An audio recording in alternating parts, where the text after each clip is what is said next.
امید ہم، نظریہ ہے توحید ہم، ہیں لا الہ الا اللہ کے ترجمان،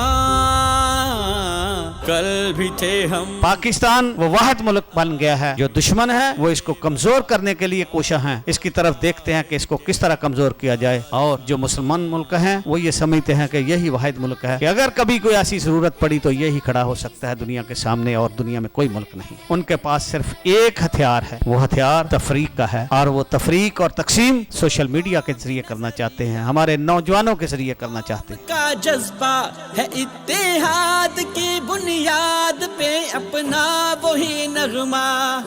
ہر چیز، ہر ڈسکشن دنیا بھر میں سوشل میڈیا یا ڈیجیٹل میڈیا کے بغیر نامکمل ہے۔ بہرحال یہ ریئلائزیشن ہوئی، اور یہ ریئلائزیشن بہت پہلے ہونی چاہیے تھی، لیکن الحمدللہ مرکزی مسلم لیگ اس چیز کو بڑا کلیئرلی جانتی ہے کہ آج پاکستان کی جنگ، پاکستان کا جو چیلنج سب سے بڑا ہے، اس میں سب سے قیمتی، سب سے اہم ترین جو ہتھیار ہے وہ پاکستان کے نوجوان اور آج کا ڈیجیٹل میڈیا ہے۔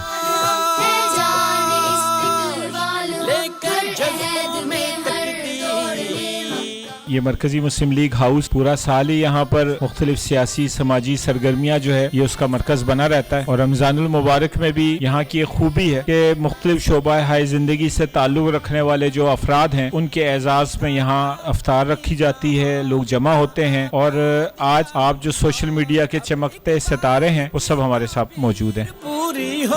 تو اب سوشل میڈیا کے تھرو ایسے پلیٹ فارمز اویلیبل ہیں کہ نوجوان اپنے مسائل سامنے رکھ سکتے ہیں، ان کے حل بتا سکتے ہیں۔ یہی اس کے ثمرات ہیں کہ اب جو سرکار پہلے بڑے آسانی سے لوگوں کو کنٹرول کر لیا کرتے تھے، تو وہ آپ لوگ ہیں وہ وجہ جس وجہ سے سرکار کو اب بیک فٹ پہ جانا پڑتا ہے۔ پاکستان زندہ باد ہے یہ جاویدان۔